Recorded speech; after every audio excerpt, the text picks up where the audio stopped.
संसार से विरक्ति होना ये लक्ष्य नहीं है, भगवान की शरणागति होना ये और इंपॉर्टेंट है।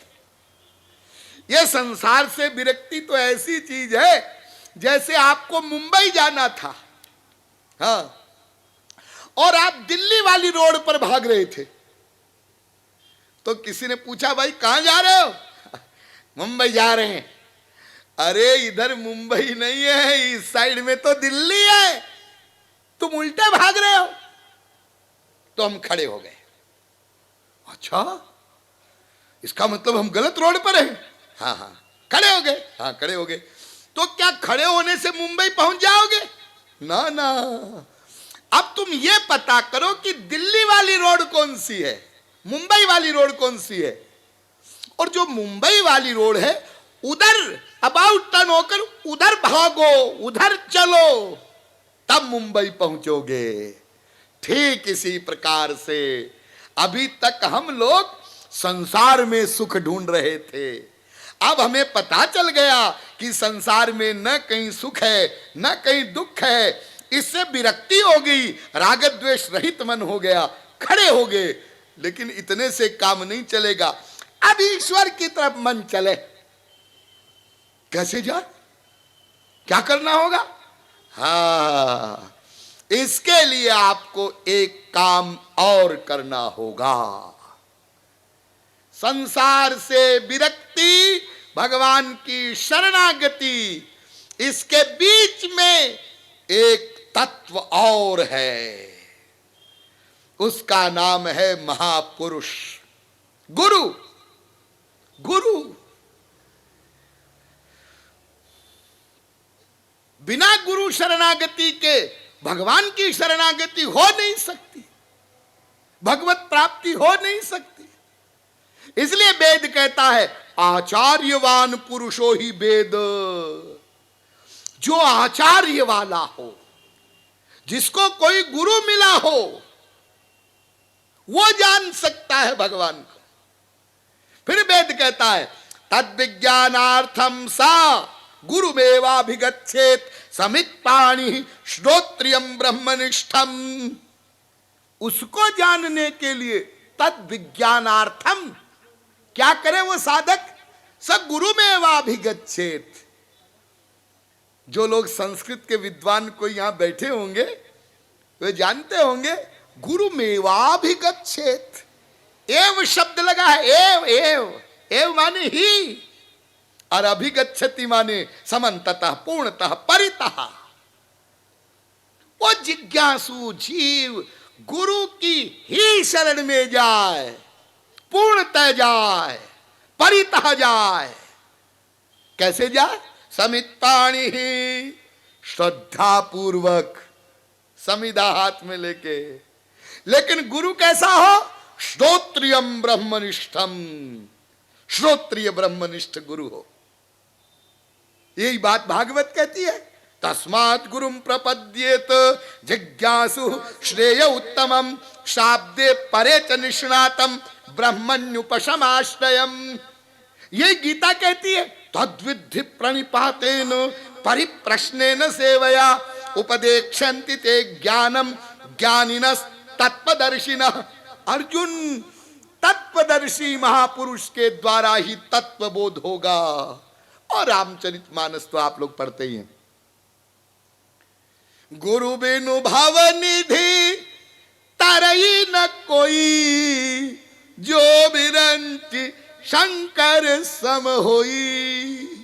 कोई हो बिना गुरु के भव निधि नहीं तर सकता, कंपलसरी। कुछ लोग कभी कभी ये सवाल करते हैं, स्वामी जी एक गुरु बनाना जरूरी है क्या? क्या गुरु आवश्यक है? हा?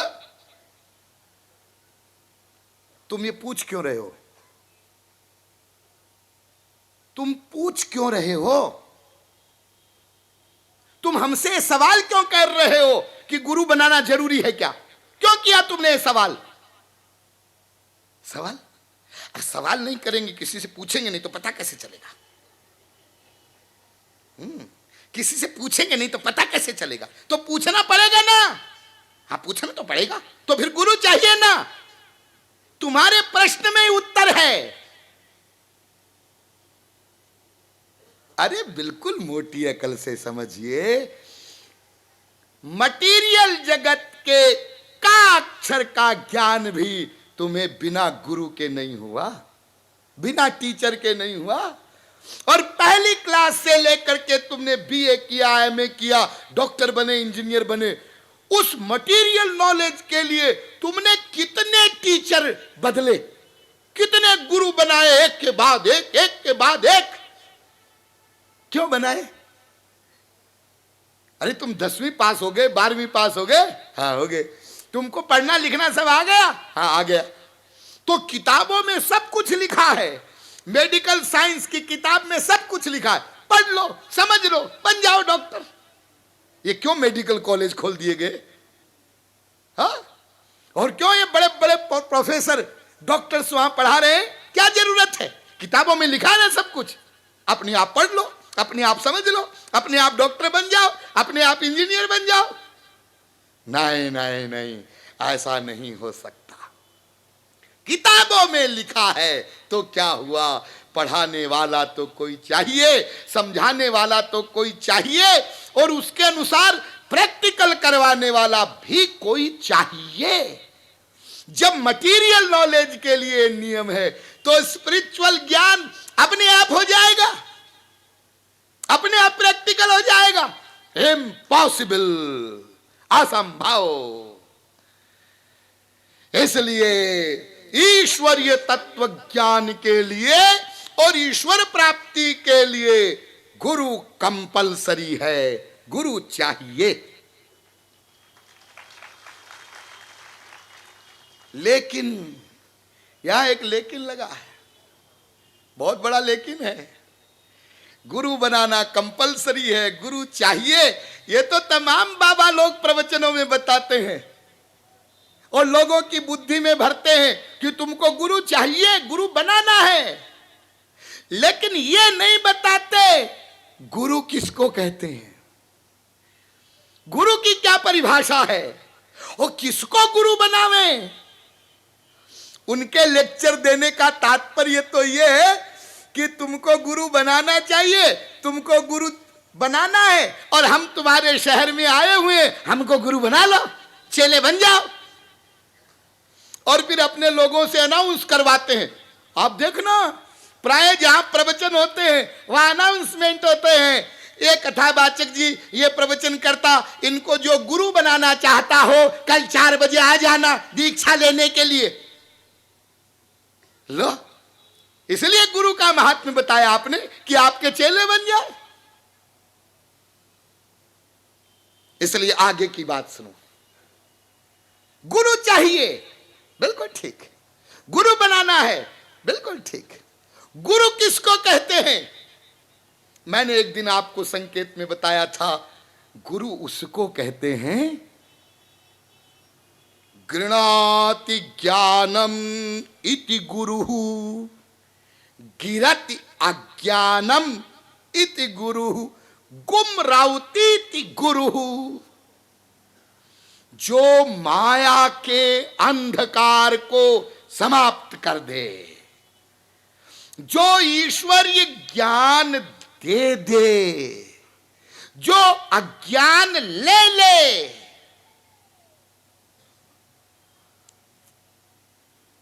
तो माया के अंधकार को कौन समाप्त कर सकता है? जिसका स्वयं का अंधकार समाप्त हो चुका हो। ईश्वरीय ज्ञान कौन दे सकता है? जो स्वयं उस ज्ञान को पा चुका हो।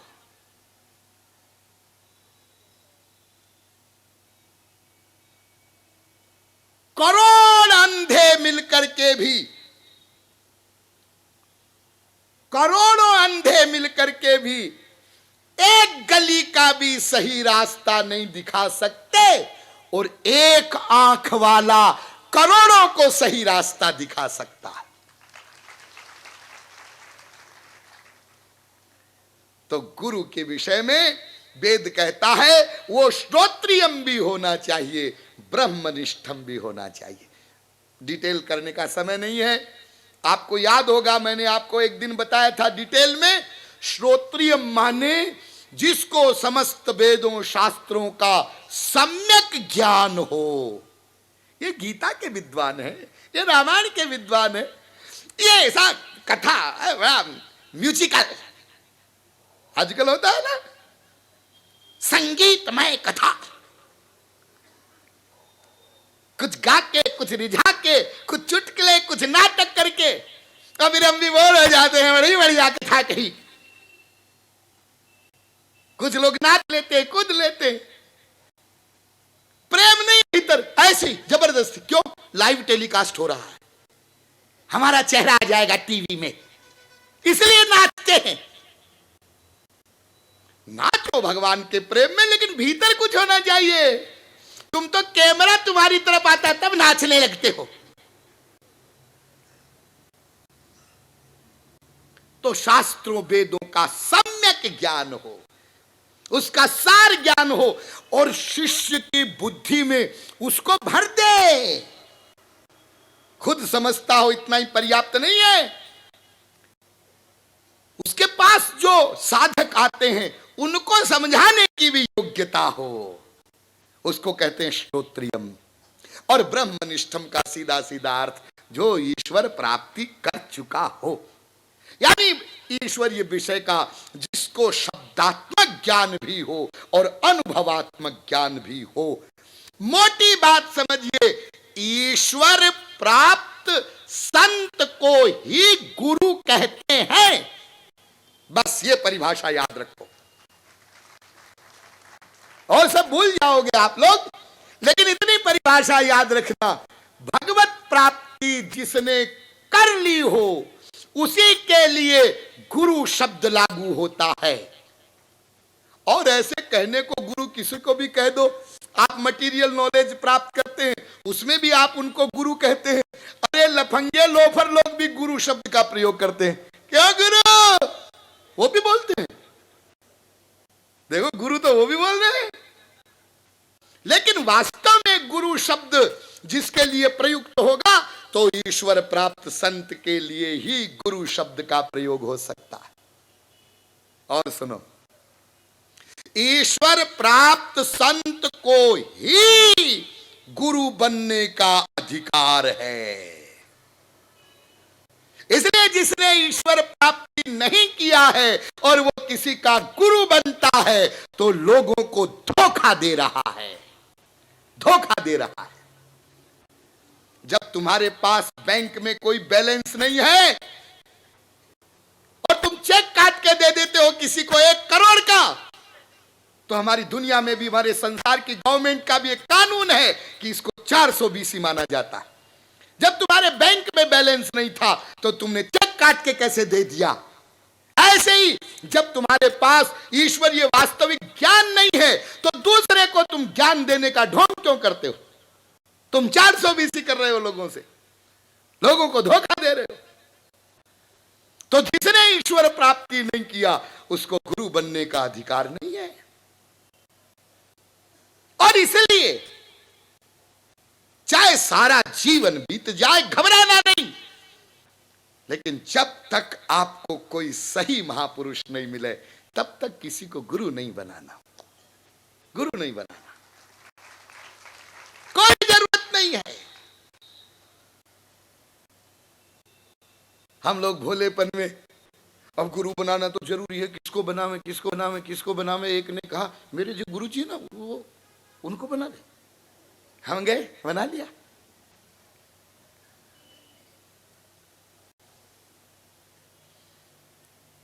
ईश्वर प्राप्त संत को ही गुरु बनाना है। आप लोग कहेंगे स्वामी जी महाराज, आजकल इस घोर कलयुग में कहां ऐसे संत पड़े हैं? कोई प्राचीन काल में होते होंगे, ईश्वर प्राप्त संत आजकल कहां है? आजकल भी है। मैंने पहले भी आपको एक दिन बताया था, इस पृथ्वी पर सदा ईश्वर प्राप्त संत रहते हैं। यदि पृथ्वी पर ईश्वर प्राप्त संत एक भी नहीं होगा तो उसी दिन पृथ्वी का प्रलय हो जाएगा, फिर पृथ्वी नहीं रहेगी। हाँ, इसलिए पहले भी थे ईश्वर प्राप्त संत, सतयुग, त्रेता, द्वापर वगैरह में भी और कलयुग में भी है। कभी उनकी संख्या अधिक होती है, कभी कम होती है, लेकिन रहते सदा हैं। ठीक स्वामी जी, तो कहां ढूंढने जाएं?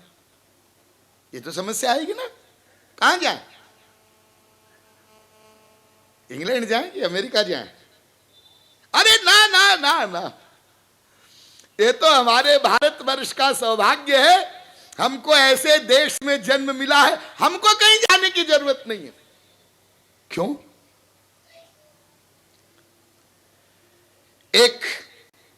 एक बार एक विदेशी ने एक प्रश्न किया, बहुत सुंदर प्रश्न, और कोई अहंकारवश नहीं, विनम्रतापूर्वक। स्वामी जी एक बात बताइए, ये बात बहुत खटकती है हम लोगों को। विदेशी व्यक्ति पूछ रहा है कि ये आपके इस भारत देश में बार बार भगवान के अवतार होते हैं, ऐसा आपके ग्रंथों में लिखा है वर्णन, बार बार भगवान के अवतार होते हैं। हाँ, और सूर, मीरा, कबीर, नानक, तुकाराम, अनेक महापुरुषों के भी अवतार हुए और हो रहे हैं। हमने कहा हाँ बिल्कुल बिल्कुल। तो स्वामी जी ये बताइए, ये सौभाग्य बार बार भारत को ही क्यों मिलता है? अरे और देशों में तो कभी कभी कहीं कहीं कोई अवतार महापुरुष का कहीं हुआ, कहीं कहीं। वो भारत में तो भंडार है, तो ये भारत में क्यों होता है? ये सौभाग्य भारत को ही क्यों मिलता है? तो इस प्रश्न का जो वास्तविक उत्तर है वो तो कुछ और है, लेकिन विदेशी लोग अधिक गीता पढ़ते हैं। तो हमने कहा भाई देखो ऐसा है, ये सौभाग्य बार बार भारत को ही मिलता है इसलिए क्योंकि दुर्भाग्य भी भारत का ही है कि रावण, कंस, सरीखे यहीं पैदा होते हैं। हाँ? ऐसे ऐसे राक्षस पैदा हो गए, किसी के मारे मरे ना, तो उनको मारने के लिए आना पड़ा उनको। गीता में भगवान ने अपने अवतार का यही कारण बताया ना, एक यदा यदा ही धर्मस्य ग्लानिर्भवति भारत अभ्युत्थानम धर्मस्य तदात्मानं सृजाम्यहम् परित्राणाय साधूनां विनाशाय च दुष्कृताम्। मैं दुष्टों के विनाश के लिए और साधुओं की रक्षा के लिए संभवामि युगे युगे अवतार लेता हूं। ये रीजन भगवान ने अपने अवतार का गीता में बताया है,